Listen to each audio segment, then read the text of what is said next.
hari ini kok masih melakukan dosa terus, menikmati setiap dosa-dosa itu. Ya Allah ya Karim, ingatkan kita bahwasanya orang yang selalu kemudian melakukan dosa dan kemaksiatan, maka sesungguhnya orang-orang semacam itu berpotensi besar untuk mendapatkan su'ul khatimah.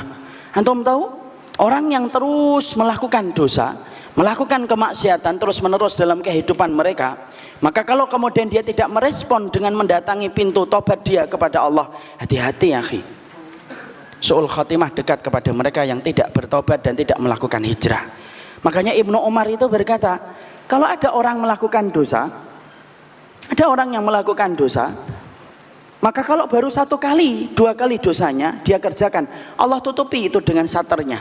Allah itu mensifati dirinya dengan kata sattar. Antum tahu artinya sattar? Maha menutupi dosa. Makanya kalau kemudian kita mendapati kita baru melakukan dosa 1 kali dan 2 kali, Allah tunggu akhi, supaya kemudian kita bertobat dan kemudian kita melaksanakan hijrah ketika kita kemudian baru 1 kali dan 2 kali melakukan dosa. Makanya orang kalau baru 1 kali dan 2 kali berzina, ditutupi sama Allah. Dosa itu tidak kelihatan oleh banyak orang kalau baru 1 kali dan 2 kali.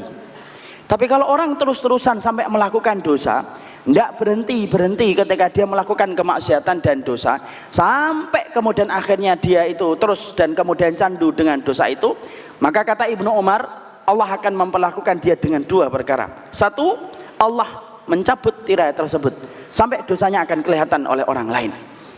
Makanya kalau ada orang berzina, minum khamr, kok sampai videonya tersebar, itu biasanya khamrnya tidak sekali, zinanya tidak sekali, tapi zinanya diulang-ulang sampai Allah cabut tirainya. Allah biarkan mata manusia melihat dosa yang dia lakukan ketika dia melakukan itu. Itu kalau orang kemudian tidak bertobat, itu masih mendingan. Kalau lebih parah lagi kata Ibnu Umar, kalau kemudian dia tidak bertobat, maka kemudian apa? Allah akan cabut tirai itu dan Allah akan matikan ia dalam kondisi su'ul khatimah dengan dosa yang sudah dia rutinkan selama perjalanan hidupnya.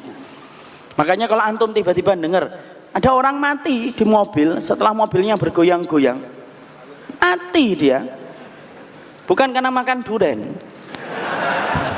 tapi kemudian dia berzina di dalam mobil itu. Maka kemudian wallah, walaupun kita tidak boleh menghujat setelah dia meninggal dunia, tapi kalau kita korelasikan perbuatan itu dengan apa yang disampaikan oleh kemudian Ibnu Umar, berarti zinanya bukan sekali, berkali-kali.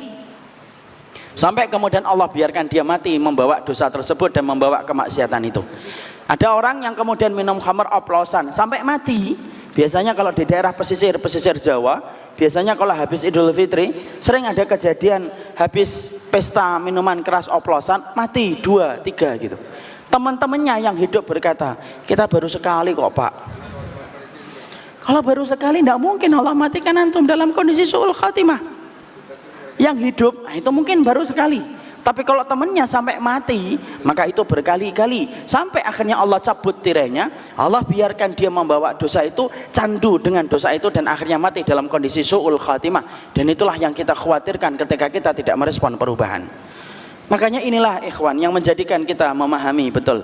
Kita berarti dalam kehidupan ini, ketika kita sekarang mendapati ada gerakan para pemuda yang hijrah, gerakan pemuda-pemuda yang melakukan taubat, itu bukan satu hal untuk membanggakan dan menyombongkan diri, tapi sesungguhnya ketika kita mendapati itu, di situ kita faham perubahan itu merupakan bagian yang tidak terpisahkan dari sifat orang yang beriman, karena Allah itu mencintai kita bukan hanya karena kita banyak sholat, tapi Allah itu mencintai kita ketika kita banyak melakukan perjalanan tobat dan ketika kita hijrah kepada Allah meninggalkan dosa dan kemaksiatan itu. Sudah akhi, tinggalkan. Sudahlah, orang yang masih sering bersembunyi-sembunyi melakukan kemaksiatan, tinggalin. Ada orang-orang yang sering menjadi walinya Allah ketika di tengah keramaian. Kalau di tengah keramaian, solihnya luar biasa. Nanti ketika di tengah kesepian, Masya Allah dia menjadi walinya syaitan, tinggalin akhi. Kalau kemudian kita tidak meninggalkan perbuatan dosa yang telah kita rutinkan ketika menjadi candu, maka Allah akan matikan kita dalam dosa itu, karena Allah betul-betul berlepas diri dari mereka yang telah menjadikan dosa dan kemaksiatan menjadi candu dalam hidupnya. Dan itulah yang kita harus pahami. Makanya Allah tidak pernah memerintahkan kita untuk bergegas kecuali ke surga. Antum kalau dapati di dalam surat Ali Imran 133, Allah mengatakan wasari'u ila magfiratim mir rabbikum wa jannah.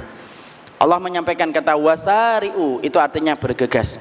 Tahukah antum, ketika kita diperintahkan sholat, Allah tidak pernah mengatakan bergegas. Allah cuma katakan ya ayyuhalladzina amanu aqimus shalah, tegakkan sholat.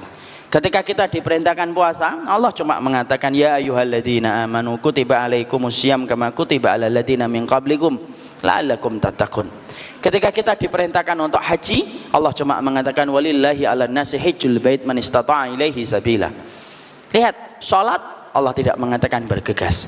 Puasa Allah tidak mengatakan bergegas. Antum tahu dalam perintah apa Allah mengatakan kita bergegas dan berlomba-lomba? Satu, akhi. Wasari'u ila magfiratim mir rabbikum. Allah itu mengatakan kita bergegas, berlomba-lomba hanya pada satu perkara, yaitu ketika kita diperintahkan untuk bertobat kepada Allah. Disitulah Allah mengatakan wasari'u dengan sabiku. Sari'u bergegas, sabiku itu berlomba-lomba. Makanya betul kata Ibnu Rajab Al-Hambali, kalau antum tidak mampu menandingi orang solih di dalam sholatnya, rakaatnya antum tidak mampu sebanyak rakaat yang dia laksanakan ketika sholat. Antum tidak mampu menandingi orang solih di dalam puasa sunnahnya.